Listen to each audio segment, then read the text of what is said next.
Today, we're going to talk about a danger that's all around us, but often completely invisible. A toxin that can silently build up in your body, tricking you into thinking you have some other illness.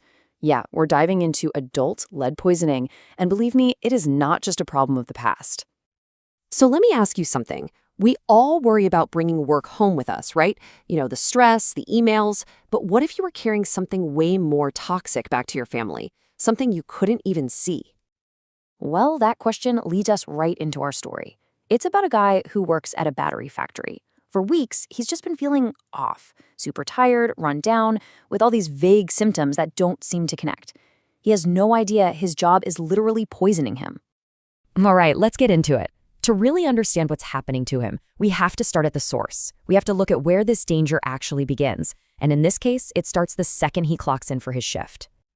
Now, when we think of lead poisoning, most of us probably think of kids and old paint chips, right? But for adults, the biggest risk is almost always on the job. Our guy works in battery manufacturing, which is a huge source. But it's also a serious risk in construction, making ammunition, or even just renovating old buildings with lead paint. So the exposure is happening day in and day out. But how does the body actually sound the alarm? This is where things get really tricky, because the warning signs, well, they look a whole lot like a bunch of other things. For our patient, it all kicked off with just feeling tired. I mean, who isn't exhausted after a long week, right? But then other stuff started creeping in. Weird stomach pains, brain fog, constipation. Little by little, all these seemingly random problems started to form a much, much scarier picture. And this is exactly why lead poisoning is so tough to nail down. It doesn't just attack one thing. It launches a full-on, multi-system assault. It hits your gut, causing that stomach pain and constipation. It goes after your nervous system, leading to memory loss and confusion. It messes with your blood, causing anemia and that bone-deep fatigue. And over time, it can even wreck your kidneys and spike your blood pressure. Let's just focus on the neurological damage for a second, because this is devastating. We're not talking about just forgetting your keys. We're talking about serious short-term memory loss, constant headaches, that awful pins and needles feeling in your hands and feet. In the worst cases, it can cause ataxia, a total loss of coordination. These things can completely derail a person's life. Okay, so we've seen the symptoms on the outside.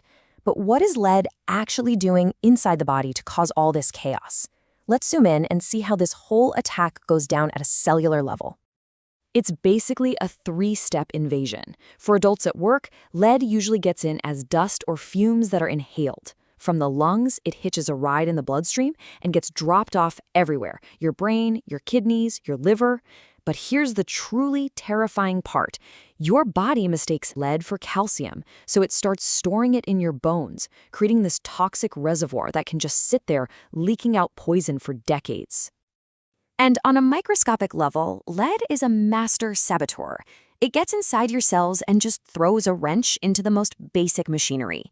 It specifically messes with how your body makes heme, which is essential for red blood cells, and how it synthesizes RNA. And that interference, that sabotage, it actually leaves behind a very specific clue, kind of like a footprint. When doctors look at the red blood cells of someone with lead poisoning, they sometimes see this: basophilic stippling. These little dark dots are basically cellular wreckage, a dead giveaway that lead is messing with production. All of which brings us to the big turning point for our patient, the diagnosis. How do doctors take all these pieces, the job, the vague symptoms, the cellular damage, and finally connect the dots to unmask the real culprit? Well, the secret is in the blood work. The blood tells the whole story.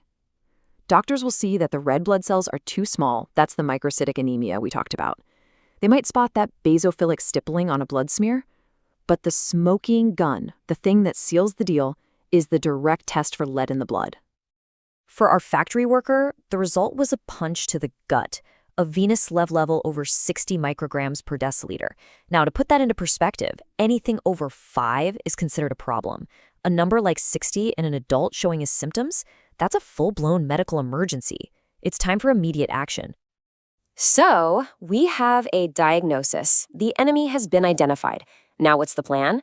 The next chapter is all about fighting back and starting the long road to recovery. The treatment is really a two-pronged attack. First, and this is the most critical step, You have to get the person away from the lead. Period. For our patient, that means he can't go back to the battery factory. Then, at the same time, doctors start what's called chelation therapy. They give you medication that acts like a claw, grabbing onto the lead in your blood, so your body can finally get rid of it through your urine. But even with all that, the battle is far from over. And this quote from the source material really hits home why lead is so insidious. All that lead that's been stored in the skeleton for months or years, it can be released slowly, continuing to cause damage for decades, long after the exposure stops. Which leaves us with a really sobering final thought. This factory worker story isn't just about one guy. It's a stark reminder that some dangers don't just stay at the workplace. They follow you home. They become a part of you, hiding deep inside your bones, for a lifetime.